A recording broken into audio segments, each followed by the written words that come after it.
Okay, my name is Alex Peters.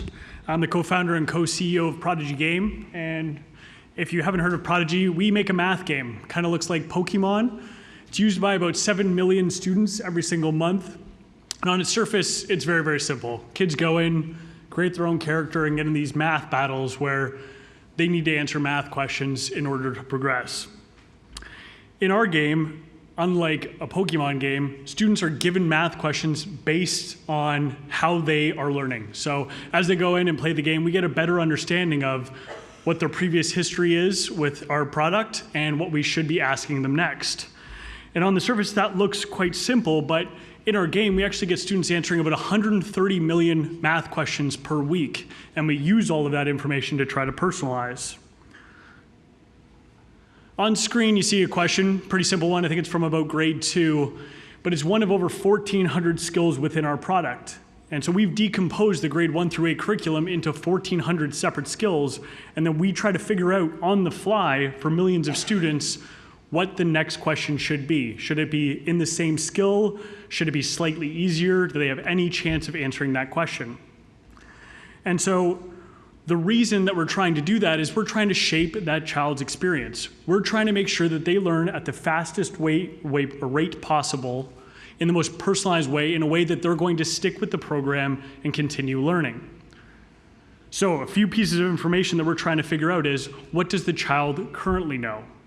Based on that information, what do we predict they could learn next? And then third and finally, are they frustrated? Are they engaged? Do we have the ability to push and actually get this child to learn something new?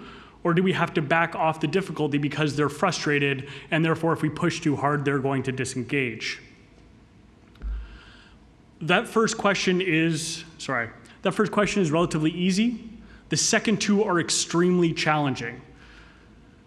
There are a few enabling technologies that allow us to answer those questions. So what I'm going to walk you through today very, very quickly is big data, sensors, and artificial intelligence.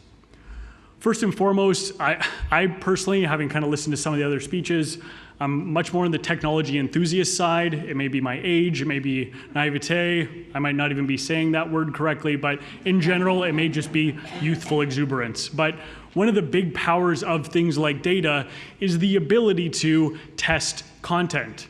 So when I show that question on the previous screen, what I'm showing is actually a split tested version. So that 130 million questions per week, that comes in, and that allows us to create a very similar version of this question, but with slightly different wording, with a slightly different hint, and then objectively test whether or not more students get that question right when that intervention shows up. And that's the primary power of data, is that it allows you to not just rely on domain knowledge or the experience of a group of teachers that has been imperfectly amalgamated, but rather objectively test, refine, and get better for every student on the planet. And so data is the lifeblood of a product like ours. And that actually leads to one of the pieces of technology that I think needs to kind of go away, at least in developed nations, which is textbooks. Textbooks and books in general were an absolutely amazing invention. The printing press brought about an information age that led to all of us having the ability to even have these conversations about the concerns of tech. But in a developed nation like Canada, where we have access to the internet, access to technology, textbooks are an old form of producing content that has no feedback loop. So when a publisher goes and creates content, they have no idea how well it worked. They put it out there, they may get some qualitative feedback from teachers and students, but they definitely do not have an in-depth understanding of, if they put a lesson out there, what percentage of students did it help? Does that change based on their previous interactions with other content? Are there certain types of students that respond more favorably to it? And all of that is just lost along the way. The second piece of technology that I think is going to be massive for us in the future are sensors. Sensors allow us to customize the education experience based on how a child is actually feeling. So for us as humans, if you were trying to teach this child, you would very, very quickly realize they're not paying attention, they're not happy. But if you actually look at what software does, it has no idea. It's just sitting there waiting for some kind of input. And so it's a very different situation in a game like ours. If there's no interaction from the child, it could be because they're staring at the screen and look frustrated, or they could just be talking to their friend. And the actual action you would take in that scenario is very different if you had that information. And so sensors are one of those things that allow us to more effectively emulate what an effective tutor would do. This is myself and my co-founder pitching the world's first emotionally adaptive education game on Dragon's Den back in 2012. I quickly grew a beard after that because I thought it made me look older. That didn't necessarily work, but I'm trying. On that, what we actually proposed was basically a lie detector test. So students would wear a wrist sensor that would allow us to get a rough idea of were they engaged or frustrated. And then the intention was to cater the content based on that information. So if they were engaged, maybe we push a little bit harder. If they're frustrated, maybe we back off the difficulty a little bit. And we're actively shaping the experience like a good human tutor. We ended up having to kind of back away from that. We didn't have for a lot of reasons, but I do think the technology is progressing to the point where this is possible. More specifically, I believe technology like facial recognition software can be a very powerful window into shaping a child's educational experience. The third and final area I want to talk about is AI, which allows us to develop highly customized experiences for students. Within Prodigy, there are a few key areas where this will likely come to play. For example, I've talked about how we decompose the educational curriculum into 1,400 skills, and those are all connected in a big map that kind of says, if you know how to add 2-digit numbers, you're probably ready for subtraction.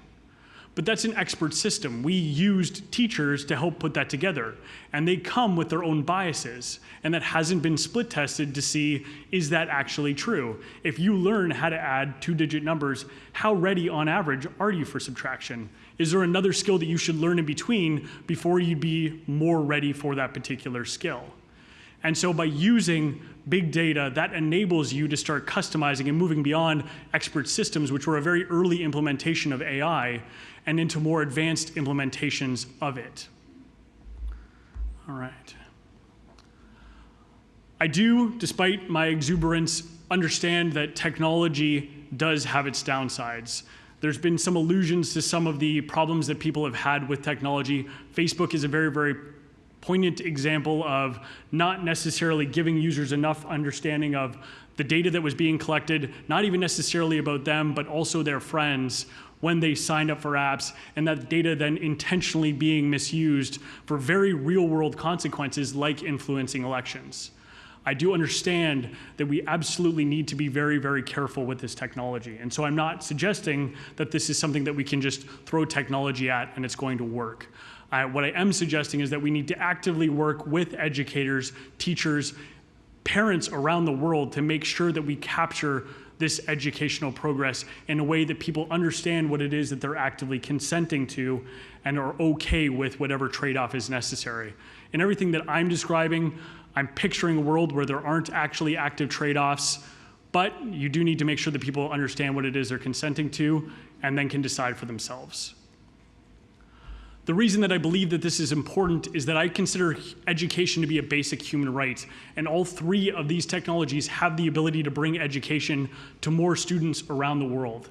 And if we can do that, we can allow them to shape their own futures, to plan their own careers and destinies, and as a result, shape a better society for all of us. Thank you.